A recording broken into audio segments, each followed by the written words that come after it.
Hi everyone, and welcome back to the movie podcast that no one asked for. This is episode 7 and I'm your host Alia, and in today's episode we're actually going to be discussing a Broadway show, Waitress, which I was lucky enough to be able to go see in Dublin a few weeks ago, and I wanted to talk about it because I've been waiting so long to see it and it met all of my expectations and more, and it's a fantastic show with a lot behind it and some great meaning as well. So let's get into it and enjoy something different for this episode. I hope you guys enjoy and don't mind me going off track of the movies for a little bit. Just like the movies that I've gone over, I will go over the synopsis of the show without trying to spoil anything. As always, I would love you guys to go listen to the soundtrack and watch it, as there is actually a pro shop version on Amazon Prime for you guys to go watch. So the synopsis of this story is there are 3 women, friends working in a small town diner, all struggling with their own personal issues, who band together to navigate them as they show what female friendships really mean. Our protagonist Jenna is trapped in a loveless and abusive relationship with an unexpected baby on the way. Making specialty pies for the diner is her only escape, until her talents present an opportunity for her to start a new, better life. We follow Jenna and the girls as they explore everything it means to be human, the good and the bad. It is truly a musical that feeds the soul. It will have you laughing one minute and bawling the next, all whilst keeping you hooked on a storyline that is so beautifully tied to each character in the show,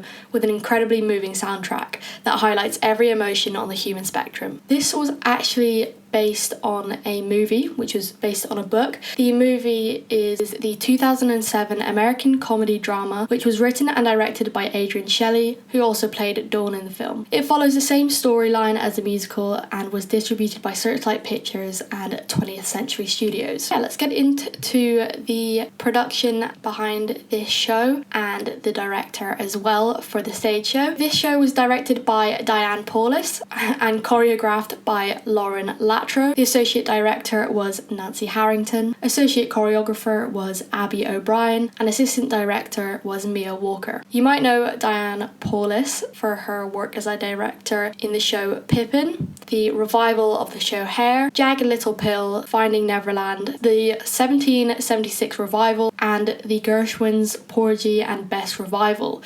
She is also a Tony Award-winning director. And now this next name you'll probably be familiar with is the one and only Sarah Bareilles, who wrote all of the music for the show as well as all of the lyrics. And she is the one responsible for the heartbreaking tunes throughout the show. You will know her songs Love Song, Brave, Gravity, I Choose You, and King of Anything, among multiple other songs. She has also won 2 Grammy Awards and has been nominated for 3 Tonys, 4 Primetime Emmy Awards, and a Drama Desk Award. So a very successful singer-songwriter who actually is in the pro shot as Jenna on Amazon Prime that I was talking about earlier, and she's fantastic. She really is a triple threat. Let's talk quickly about Broadway versus Hollywood, as it is an extremely important topic to me. Not only important, but just an interesting one as well. This is a conversation that could go on forever. What requires more talent? Is there a difference in the talent required? Can one exist without the other? Can all Hollywood stars be on Broadway and vice versa? And there are so many questions like that. For many years, Broadway actors have been asked by those more uneducated people, can you also act? Because as we all know, a lot of Broadway shows require an impressive amount of vocal talent. And while those who have never seen, or to be honest, ever even heard the soundtrack of a Broadway show, think that acting and singing mustn't be able to go hand in hand, they could not be more wrong. As a human species, we have told our stories through song from essentially the beginning of time, and that has only become more advanced over the centuries. You could even argue that song is the purest form of storytelling, but let's not get that deep for now. There is often an unspoken and sometimes even spoken beef between screen and stage actors. Going back to one of the original questions I mentioned at the beginning, there's a stigma around stage actors relying on their vocals to impress the audience as opposed to raw acting skills, whatever that means. However, to paraphrase the wonderful Jessie Mueller, who's been stunning audiences with her vocals on stage and her acting on screen for almost longer than I've been alive, I can act, you just can't sing, and she ate that up and could not be more right. Which brings me on to another question. Can all Broadway actors survive in Hollywood and vice versa? We have seen some pretty interesting stunt casting across Broadway and the West End over the years, and I would like to point out that it is only stunt casting in my eyes if that person cannot actually play the role they were given. So that does not include Issa Briones in Just in Time, for example, or Sarah Hyland, because those girls can sing and they can act. Moreover, most actors, like Briones and Hyland, start off on the stage as opposed to the screen, so whilst they may have earned their fame in Hollywood, their roots will always be in the theatre. And again, another example of that being Anna Kendrick, who was nominated for her first ever Tony Award at 12 years old. So yeah, most Broadway actors can act incredibly well with or without vocals, and the same cannot always be said for actors who have only worked on the screen. That being said, this doesn't mean one person is more talented than the other. It is simply different, which needs to be acknowledged. And all of this was just my opinion, and I just wanted to write some stuff down, to be honest, and yap a bit. Let me know how you guys feel about that in the comments, and I'd love to have a conversation about it. Let's talk about the stigma around musical theatre. There's often a stigma around musical theatre being cringe, quote unquote. Now, that in itself is a subjective matter, and yes, like movies, some shows are better written than others, and there is a show for everyone. I do have to point out the fact that yes, movies are more accessible in many ways than Broadway productions because they are cheaper to see and not exclusive to certain cities/countries or timings in the year, for the most part anyway. But going back to my main point, musical theatre and theatre in general require an insane amount of talent, 8 times a week. That is not for the faint of heart. Whilst I can see that people breaking into song every few minutes is not for everyone, I think everyone should give it a chance, and I can almost guarantee that you will find at least one musical you resonate with. So with that being said, let's talk about one of my favourite Broadway shows of all time. Why is Waitress so important? Again, this is personal to me, but also is quite general in terms of the impact it's had on society since it's come out. This story has everything human in it, as I mentioned before. From love and loss to joy and life, you will feel every emotion. The characters are written so brilliantly.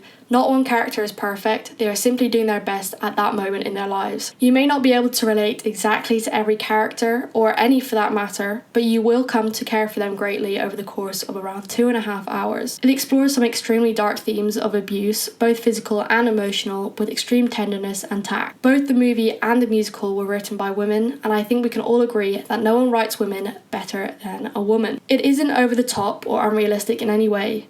You can truly place yourself in the shoes of anyone and everyone on stage, but I'll let you guys watch, listen, and judge that for yourself. However, it is my job as this podcast host to go over the cast and also some fun facts. So let's jump into it, starting with Jessie Mueller, who has been my top listened to artist on Spotify for the past 2 years, who plays Jenna. She's incredible in my opinion. You know, I would rather listen to her than most pop stars these days, or anyone else on Broadway for that matter. I would love to see her live one day. Some of her Broadway credits include Beautiful, the Carole King musical, another favourite of mine, where she played Carole King in the original Broadway cast. She also won the Tony Award for that role for Best Actress in a Leading Role. She won the Drama Desk Award for that as well, and Grammy Award for Best Musical Theatre Album. For her role of Jenna, which we're talking about today, she was nominated for a Tony, Drama Desk and Grammy Award as well. In 2018, she was in the show Carousel, where she plays Julie Jordan for the Broadway revival of the show. Her awards nominations included a Tony nomination and a Drama Desk Award. Most recently, she was in The Minutes, which was in 2022, and we hope to see her back on Broadway soon, but she plays Miss Johnson and was the original for that Broadway production as well. In 2012, she was in Nice Work If You Can Get It as Billy Bendix, and she was a replacement for that. She was also in The Mystery of Edwin Drood in 2012 as Helena Landless. And her first ever show on Broadway was On a Clear Day, You Can See Forever in 2011, where she plays Melinda Wells in the original Broadway revival cast. And as I mentioned, a lot of these actors have a lot of screen credits to their name as well. For Jessie Mueller, this includes Patsy and Loretta in 2012, where she plays Loretta Lynn. She was in The Post in 2017 as Judith Martin, which was directed by Steven Spielberg. She was in Secret Headquarters in 2022 as Lily Kincaid, Candy in 2022 as Sherry Kleckler, Evil in 2021 as Anya, and Madame Secretary in 2019 as Leslie, and lastly Blue Bloods in 2017 as Faith Madsen. Those are not all of her credits, just some of them. Next up we have Keala Settle as Becky. You will definitely recognise her when I read off some of her film credits. She was in Wicked Part 1 in 2024 as Miss Coddle, The Greatest Showman, perhaps her most famous film, in 2017 as Letty Lutz, aka the Bearded Lady. She was in Ricky and the Flash in 2015 as Sharon, All My Life in 2020 as Viv Lawrence, and this time next year, 2024, as Bev. Some of her theatre and stage credits include Hands on a Hard Body on Broadway in 2013, where she played Norma Valverde, which got her Tony Award and Drama Desk Award nominations. Of course, she was in Waitress, where she plays Becky, as we're talking about today. She was also in Les Miserables on Broadway in 2014 as Madame Thedrier, and she was in And Juliet on the West End and in Sydney as well from 2022 to 2024 as Angelique / the Nurse. She was in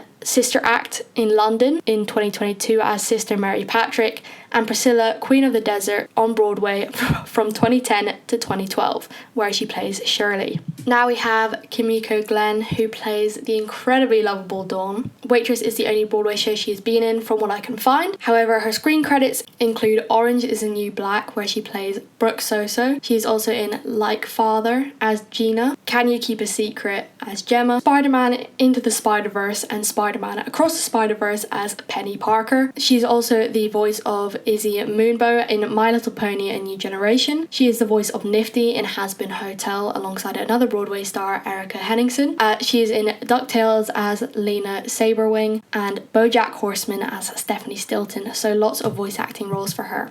Next up we have Drew Gayling, who plays the incredibly nerdy Dr. Palmater. His Broadway credits include And Juliet, where he plays Shakespeare. He was the replacement on that show. He was in Almost Famous as Jeff Bebe. He's in Waitress, of course, as Dr. Palmater. He was in Jersey Boys as the replacement for Bob Gaudio. On a Clear Day You Can See Forever as Warren Smith. A Minister's Wife off-Broadway in various roles. He was also in the off-Broadway show of A Little Shop of Horrors, where he played Dr. Oren Scrivello. And another off-Broadway show he did was Billy and Ray, where he plays various roles. Some of his television credits include Succession, where he plays a business alchemist, The Blacklist, where he plays Skip Hadley, Chicago PD, where he plays Gary Franklin, Blue Bloods as Jason Price, The Good Fight, where he plays various roles, Unbreakable Kimmy Schmidt, where he plays Danford, Dietland, where he plays Jack, Elementary in various roles, The Code as Lieutenant Cypher Tark or Tarkanian, and Instinct as Dennis Walker. Some of his film credits include A Good Person, where he plays Mac. That is a film with Florence Pugh and Morgan Freeman, and Jesse Mueller also made an appearance in that film. He was also in The Day Shall Come as Mr. Faults, Unconformity as Dr. Petro Stein, and Muhammad Ali's Greatest Fight as Marshall's clerk. Next up, we have Nick Cordero, who plays Earl. Unfortunately, Nick Cordero passed away during the COVID pandemic, and I will mention a fact about that later. But before he passed away, he left an incredible legacy behind him, as well as so much love and so many people who loved him. His Broadway theatre credits include A Bronx Tale, which he was in from 2016 to 2018. He originated the role of Sonny in that. He was, of course, in Waitress and originated the role of Earl. He was in Bullets Over Broadway in 2014 and played the tap-dancing gangster Cheech, which earned him a Tony Award nomination for Best Featured Actor in a Musical. He was also in Rock of the Ages from 2012 to 2015, where he made his Broadway debut, replacing the characters of Dennis and the Record Company Man. His television roles include Blue Bloods, where he held a recurring role as criminal associate Victor Lugo. He was in Law and Order Special Victims Unit and guest starred in 2 episodes as Anthony Marino and Robbie Marino. He was in Lilyhammer in 2014 and appeared as mobster Pascal or Patsy Lento. He was in Queer Folk as a early guest credit as Tuna Rap. Some of his film credits include Mobtown, where he portrayed a real-life mobster Vincent Giante. He was in Inside Game, where he played basketball scout Pete Ruggieri, Going in Style, where he appeared as a character Butcher, and Unpregnant, which was his final film credit and was released posthumously. Now we have Dakin Matthews, who plays Old Joe. He is a Broadway and theatre vet with appearances in Camelot, where he played Merlin and King Pellinore. He was in To Kill a Mockingbird, where he originated and returned to the role of Judge Taylor, Of course, he's in Waitress, where he plays Old Joe. He was also in The Audience in 2015, playing Winston Churchill. Rock the Musical in 2014, where he plays the trainer Mickey Goldmill. And he was in Henry IV in 2003, which won him a Drama Desk Award for his performance. He is also a vet in film and television. He was in Bridge of Spies as Judge Byers, Lincoln as John Usher, True Grit as Colonel Stonehill, 13 Days as Arthur Lundell, and The Fabulous Baker's Boy as Charlie. His television credits include The Gilded Age, where he plays the recurring role of Joshua Winterton. You might also know him from the iconic Gilmore Girls and A Year in the Life, where he plays Headmaster Hanlon Charleston. He is also in Desperate Housewives as Reverend Sykes, and The King of Queens as Joe Heffernan. And lastly, General Hospital, where he plays a recurring role as Judge Peter Carroll. Next, let's talk about Eric Anderson, who plays the diner manager / cook, Cal. His Broadway theatre credits include Moulin Rouge the Musical, where he plays Harold Zidler, and he joined that production in 2022. He was in Kinky Boots as George / Mr. Price in the original Broadway company, The Last Ship in the originating cast. He was also in Soul Doctor as Shlomo, where he received a Drama Desk Award nomination. He was in Rocky in the originating cast, as well as the original cast of Pretty Woman. And lastly, he was in South Pacific as a performer. Some of his film credits include The Greatest Showman as well, so alongside Keala Settle, where he played Mr. O'Malley. His television credits include Elementary, where he plays a bakery worker, The Good Wife, where he plays Donald Pike, and The Mysteries of Laura, where he plays Eddie Enzo. Now, the last actor that I'm going to be talking about today is Christopher Fitzgerald, who plays Ogie. This role is hilarious and he does such a fantastic job at portraying Ogie. His Broadway credits include Fallen Angels in 2026, where he plays Will Banbury, An Act of God, where he plays Michael, The Merchant of Venice, where he plays Lancelot Gobo, Finian's Rainbow in 2009, where he plays OG, Young Frankenstein in 2007, where he plays Igor, Wicked in 2003, where he plays Bock, another iconic role, and he was the original Bock on Broadway for that as well. He was in Amour in 2002 as Bertrand / a news vendor. He was also a replacement for Amos Hart / Billy Flynn in Chicago. He was also in Spamlaw and Company, so he is very familiar with the stage. And I actually lied, this is not the last actor that we're going to talk about. Lastly, Angel Dawson plays Nurse Norma. She also went on to play Becky in the show, as well as matron Mama Morton in Chicago, Wanda Selner in Mrs. Doubtfire, The Fortune Teller in Sideshow, and Angelique in & Juliet, all of which were on Broadway. And of course, we can't go without mentioning the ensemble who helped make this show possible. The main ensemble includes Faye Floyd, Molly Hager, Aisha Jackson, Jeremy Morse, Stephanie Torrens, and Ryan Vasquez. The swings are Henry Gottfried, Max Kumungai, and Reagan Faris. In case you guys don't know what swings are, they are essentially prepared to be in a variety of different roles on the show and ready to, well, swing in and out of that role if need be, if someone calls out last minute or it needs to be replaced for the show. So they are very multi-talented, and I can't imagine how they learn all the different tracks for all the different characters. It's very impressive and they definitely deserve their flowers. And lastly, the Lulus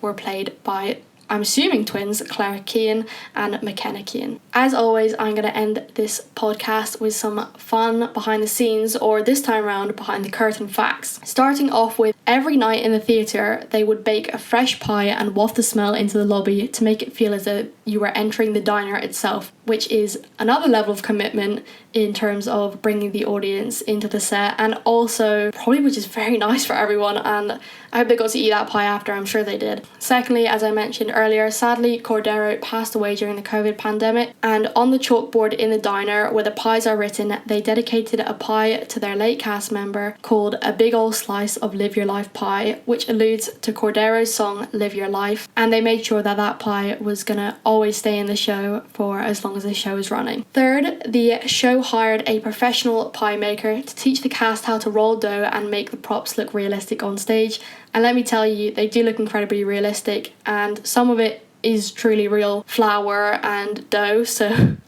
things can go wrong, and I've heard stories of things going wrong, but they are always very professional in the way they deal with it. And yeah, it's another element of live theatre that makes it so special. Sarah Bareilles originally wrote the song She Used to Be Mine as a quick side note, not expecting it to become the heart-wrenching hit of the show. And not only the hit of the show, but it became sort of a global hit anyway outside of musical theatre, and heart-wrenching is the right word for it. It's a beautiful song and beautifully written, the kind of song that can only be written by Sarah Bareilles herself. And lastly, this show is very special for many reasons, and it was the first Broadway show with an all-female creative team. So I can't think of a better fact to end it on than that. I hope you guys enjoyed this episode, and let me know if you guys want to see more about Broadway shows / theatre productions, and I'd be more than happy to do them. Thank you guys for watching / listening. If you're on YouTube, please leave a like and subscribe. And if you're on Spotify, please drop a like and do leave any comments. I really appreciate the kind feedback that some of you guys have been giving me, so thank you for that. Let me know what you think of this episode in the comments. I'll see you in the next episode. Bye.